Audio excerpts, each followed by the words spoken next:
Welcome back. And if you are here, you know that it's Friday. So welcome back to the Women's Lounge. We're in the middle of a heat wave across the country, in case you haven't noticed.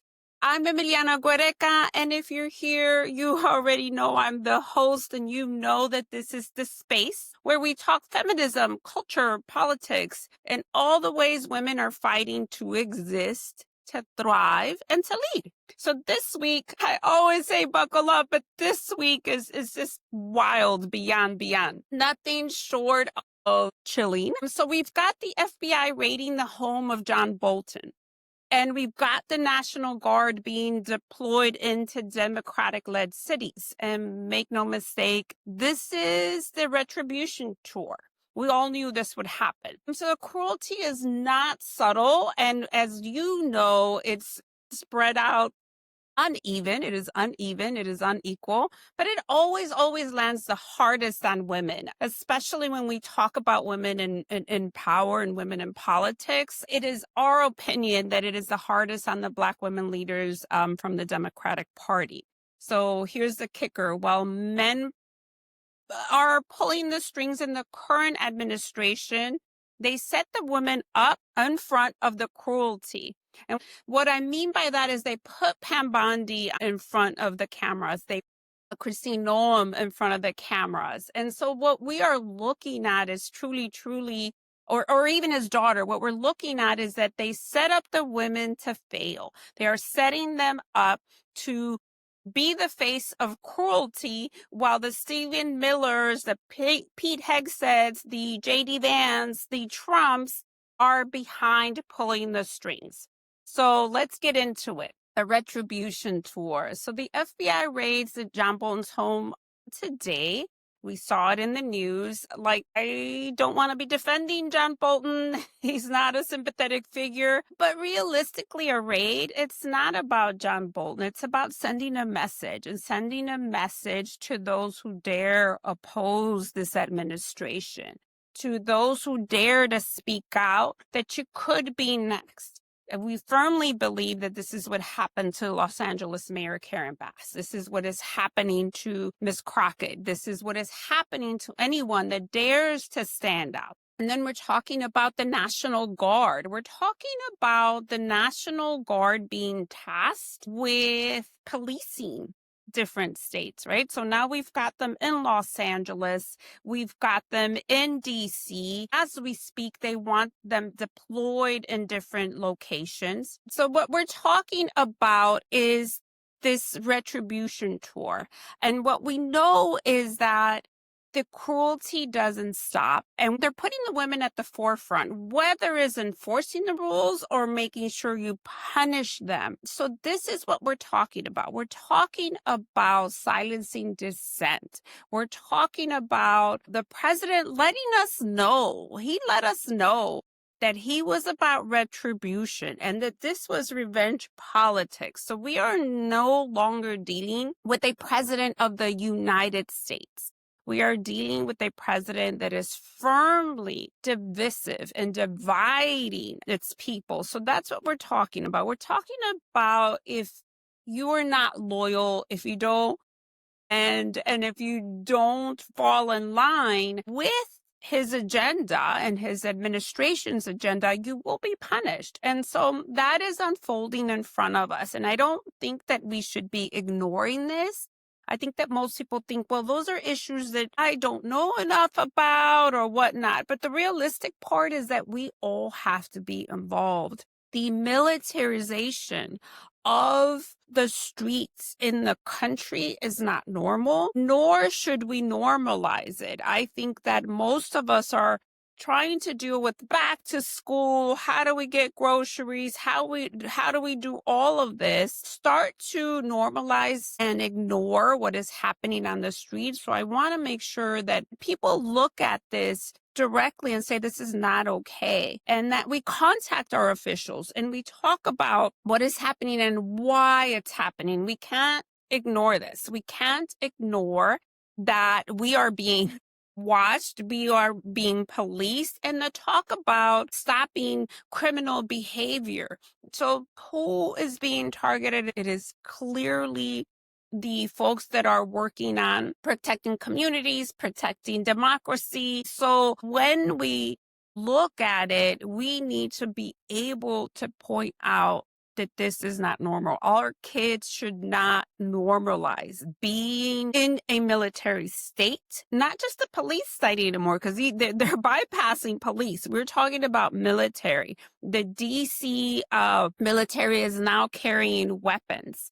So we've got to call this out. We've got to call that it is authoritarianism, that it is cruel, and there's no other side to it. Honestly, no politician is going to get us out of this. It's going to be us. So in that, speaking of politicians, in California, Governor Newsom has passed. Prop 50 will be on the ballot for November. And what that means is that the voters will decide to redistrict and add 5 congressional seats to California. And so people are talking about why this matters. Why do we need to redistrict? And the reality is that this is what Texas is doing. This is what other states have been doing along the way to make sure that they stay in power.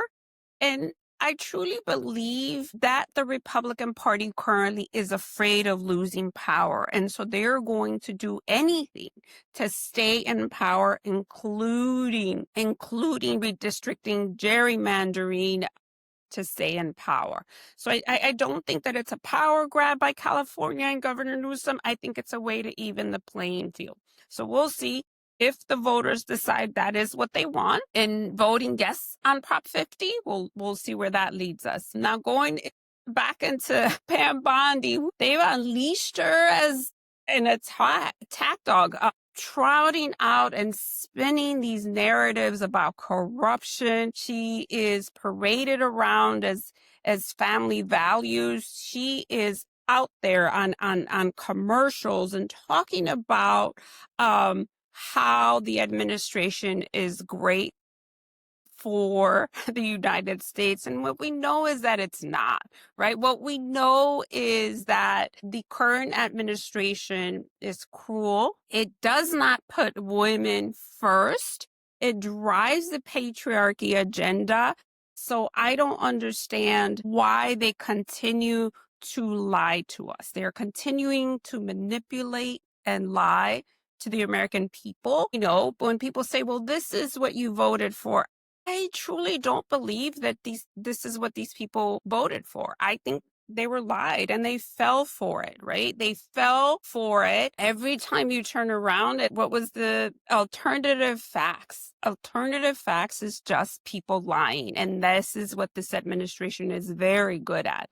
They are very good at spinning the truth. They are very good at lying to the American public, whether it's about Social Security, healthcare, the military, the immigration issues. All of them have been lies in order to stay in power or to get into power. This is what we're dealing with. All right, we're going to move it into our Women's Rights Watch. So as we shift into our Women's Rights Watch, remember that we have Women's Equality Day coming up on Tuesday. You know you are not equal when you have a day or two named for you, right? You know you're not equal. So as we look and we watch the erosion of women's rights, when we look at how many clinics are closing, when we look at the pushback of funded Planned Parenthoods, women having to drive hundreds of miles, sometimes across state lines, and being afraid of being arrested, right? Just to get health care. So the burden falls on women with a different socioeconomic status and women of color and immigrant of women. So what we know is that this administration is intent on destroying women's rights one at a time, state by state. And so what we're looking at this week is still making sure we're looking at the immigrant women in detention centers. We spoke to a few that were in a mixed household status, that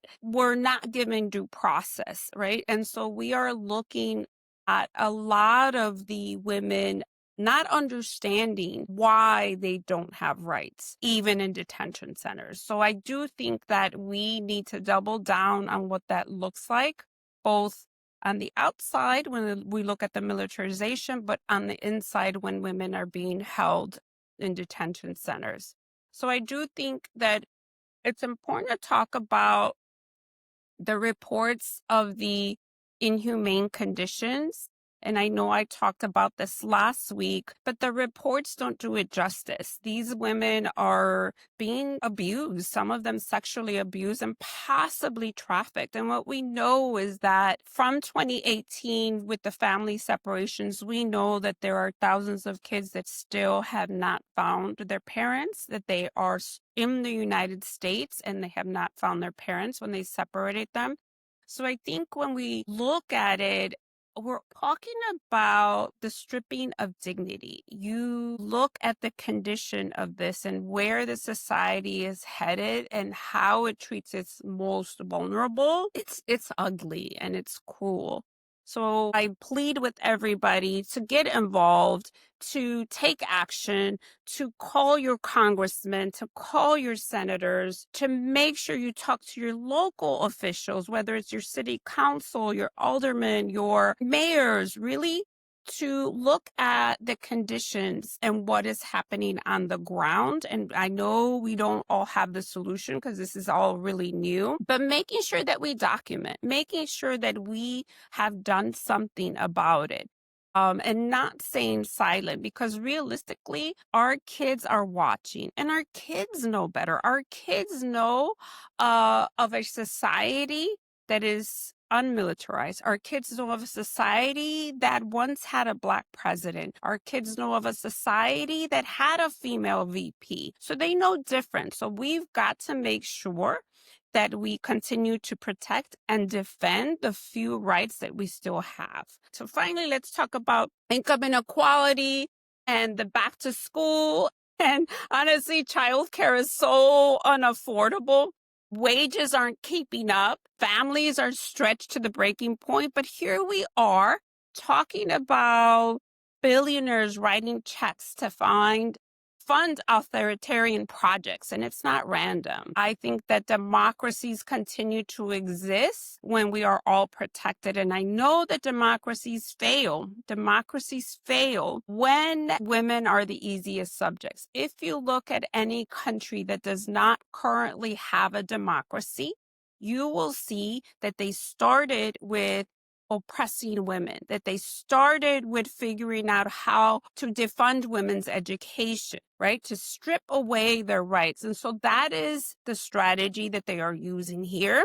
And we've got to call it out and fight back against it. All right. So let's talk about next Tuesday, Women's Equality Day. Again, I'm asking everyone to get involved. So this commemorates the 19th Amendment, when women won the right to vote in 1920. And yes, we should celebrate it, even in these dire moments. Happy Women's Equality Day. You know we're not equal. You know we're not equal. But we've got to celebrate the few wins. So take action. Call your local officials. Tell them women are watching. Tell them women are going to continue to work on electing folks that believe in women's rights. I'm going to ask you to support women-led organizations, whether it's donating, volunteering, or just sharing their work. It all matters. I'm going to ask you to share information about what that is. The 19th Amendment was what we fought for. Our foremothers fought for the right to vote. So we've got to exercise it. We've got to continue to fight back. Post on social media, follow us, tell your coworkers, tell your family, normalize the conversation about equality, because our rights were never handed to us. We are continuing to fight for them. We're continuing to claw for them. We will win.